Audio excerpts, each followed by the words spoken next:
Hey guys, kung gusto nyo malaman lahat ng shortcut keys sa Microsoft Excel without looking it up sa internet or without even asking ChatGPT, watch this video. I will show you how. So what I'm sharing with you guys is my experience on kung paano ako nagsimulang matuto with using shortcut keys, no? And the secret key to start with is by pressing Alt.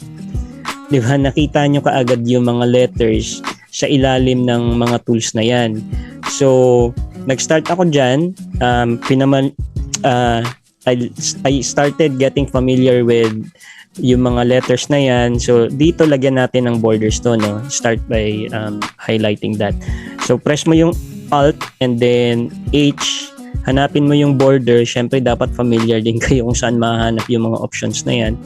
So, click on B and then lagyan natin siya ng all borders. That's letter A. Diba? Ulit.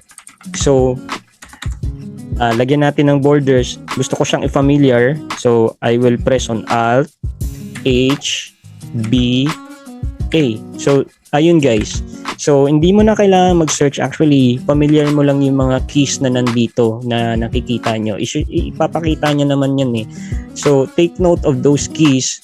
At kung ikaw yung laging nagpo-format ng mga tables and mga names, sobrang helpful nito.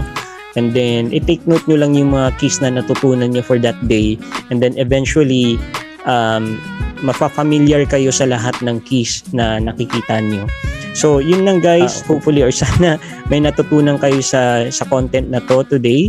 And if you want to learn more tips and tricks with using Microsoft Excel, please make sure to follow me and paki-like and share na rin yung videos nito, yung mga videos ko guys to support me. And that's it guys. Hopefully I still see you on my next videos. See you guys again soon. Bye bye.